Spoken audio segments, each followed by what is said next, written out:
In a decade long past, there lived the small, rural town of Crowsford.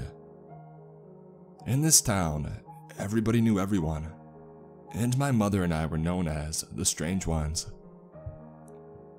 Mother would always scowl at the other children for simply getting too close to the dying lawn, and allowing anyone actually in that old and rickety home was simply out of the question. I don't think I can recall a single time in my childhood where I was allowed to go outside the house, even to school. It didn't hurt too much throughout the years, I suppose. Mother convinced me they were simply too sinful for our holy lifestyle. But even so, I would always feel a twinge of pain when I saw other children playing outside, especially when they were out and about on Halloween. Halloween.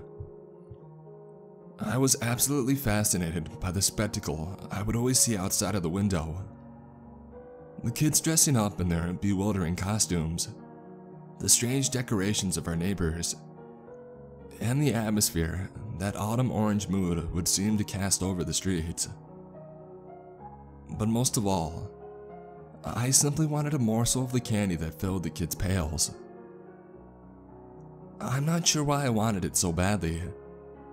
Maybe it meant eating something other than that dried rubbish we always had, just on that night to purify ourselves. Despite my endless begging, however, Mother's grasp was ironclad as always. "This night be for devil worshippers," she would hiss at me. "We are followers of the Lord above, not below."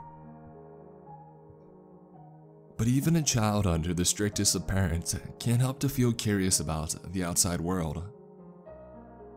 Sometimes, when she fell asleep, just deep enough from her intense prayer sessions, I would sneak out through the hole in the fence and venture into the woods.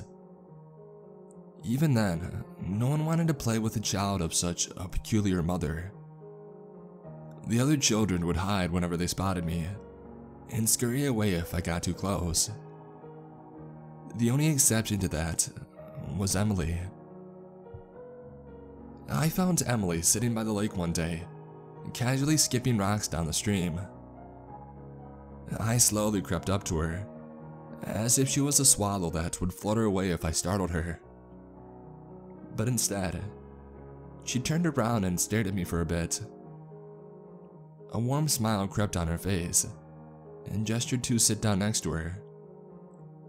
Soon, I found myself skipping rocks as well. It was easy to become friends with Emily. Her bright emerald eyes and soft blonde hair were comforting to look at, and her kind demeanor would become a welcomed relief in my life, especially as my mother's punishments worsened. The adventures that she would come up with were a much-needed escape for me, and as I learned about her home life, it was for her just as much. And yet, despite my gratitude for a new friend, I couldn't ignore some of the aspects of Emily that struck me as odd. Emily had an undying passion for the sciences, and seemed to take every opportunity for makeshift experiments, crushing bugs and plants into her home-brought tubes for analysis. Her father worked for some kind of chemical company just on the other side of town and enabled her borderline obsessions. What they actually did, she never could quite find out, but sometimes she managed to sneak out some of the products he brought home and we would watch their effects. What they did was unpredictable and strange. A glowing blue substance made a daffodil grow tenfold in size, and a dark green one turned a whole bed of roses dark as the midnight sky.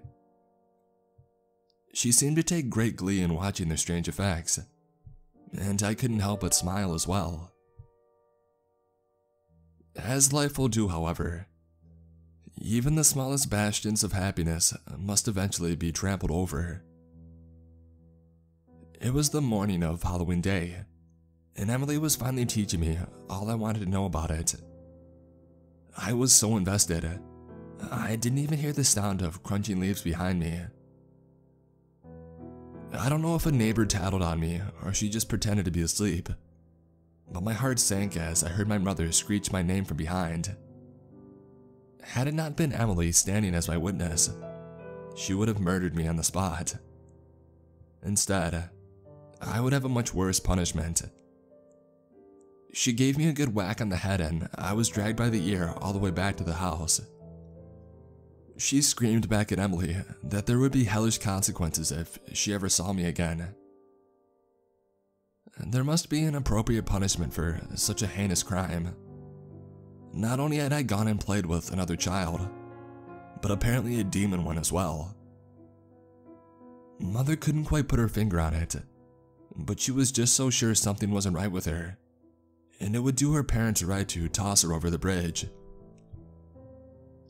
After a few more beatings, I was thrown into the cold and musty closet.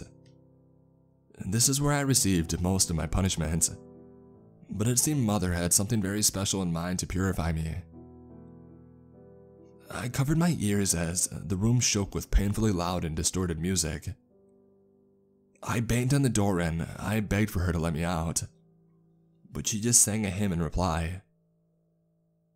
My pleas fell on deaf ears, and all I could do was lie down and wait for it to be over.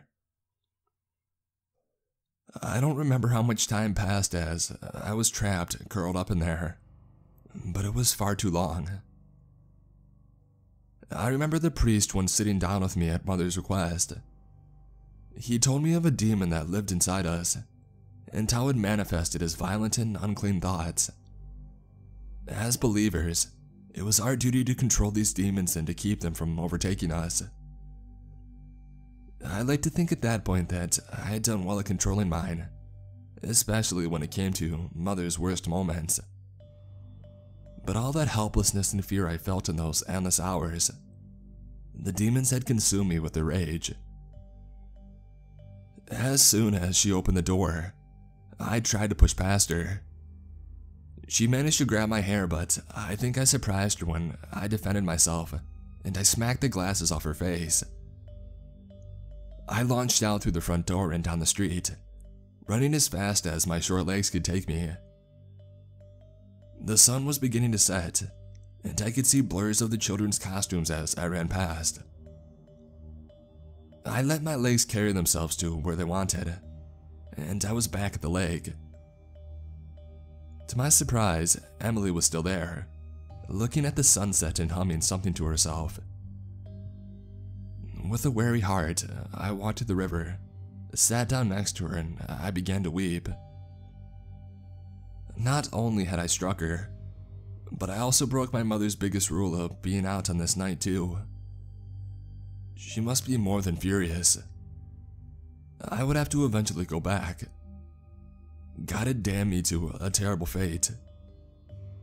I'm pretty sure my tears made the river double in size that night. I tried to explain what had happened as Emily listened, quietly humming and softly stroking my hair as we both stared down at our own reflections. As fate would be so terrible, she too was back at the lake with a clash with her dad. Emily refused to tell me how it worked out, but she just happened to have a solution that I could use too. Hey, do you remember all those weird bottles that I showed you? Emily softly asked after my tears finally stopped. Yeah? I stammered out. Well, Father brought home something really neat last night.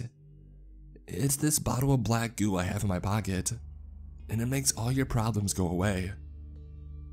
All you have to do is spray it on who's giving you them, and it's solved. What's in it? Oh, I can't tell you that. It'll ruin the surprise, she said with a chuckle. Emily pulled me forward as she placed the bottle in my hand. Go ahead, use it. It worked with my folks. It'll work with yours too. You'll be so happy after using it. I promise.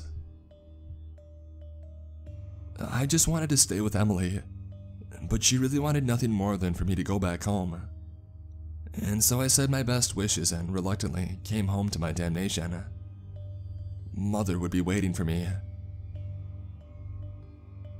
I quietly entered through the back door, the house pitch black. I found a nearby flashlight and I looked around the room.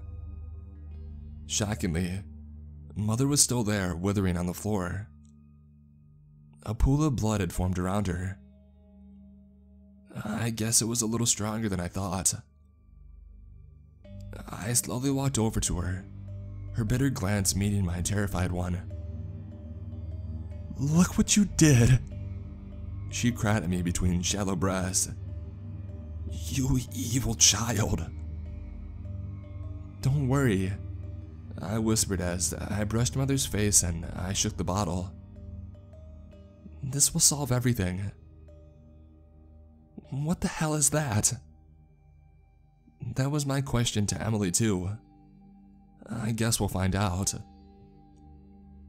I've never really been able to handle gruesome happenings all that well, so I turned around the moment I saw her beginning to convulse. There was a lot of screaming, the smell of smoke and rotten flesh, and the slightest sound of a crackling fire. When I finally had the courage to turn around, a small black puddle was all that was left. Despite being completely terrified and dumbfounded at what had just happened, I couldn't help to feel a smile creep on my face. I opened the front door and I leaned over the porch railing to catch my breath. I stared at the other children walking around and laughing. I never thought I would even see this holiday from outside this house, and now I could even partake in it. But oh dear, I didn't even have a costume. Didn't you need that for the candy? The bright orange moon had fully come out. Look at them, all oblivious to what had just happened. Oblivious to all the suffering throughout my life. Not a single one of them tried to help. But now retribution would be upon them. Perhaps this beautiful goo could provide me a solution to my now ravenous sweet tooth. This next part is a struggle to recall. I remember the first door that I knocked on. The person seemed to know who I was and seemed surprised at my appearance, especially with my now filthy and tattered clothing. He asked with a sly smile if I was supposed to be dressed as the hobo, and if my mother knew that I was out here. I tried my best to kindly ask him for some candy. He gave me a hearty laugh as he told me to go back to my mother, and he slammed the door in my face. Yes, he would be the first one. I knocked one more time. Before he could even utter a word, I sprayed him. How wonderful that entire bowl of chocolate tasted. The adults for never having helped me for my mother, and all those children too for running away from me. They all must atone for their sins. Most didn't figure out what was going on until it was too late, and those that did gave an exciting game of cat and mouse. I've never played that much in my life. Some cowards may have survived hiding in their basements, but I like to think that I got most of them. But as it quickly approached midnight and the streets were now vacant and lonely, I realized my playtime had come to a close. I walked down the quiet town, huddling along with my ginormous stack of candy and singing a hymn. I sat down on the sidewalk to rest, staring at that beautiful orange moon above me. What a perfect night it had been for God's bidding.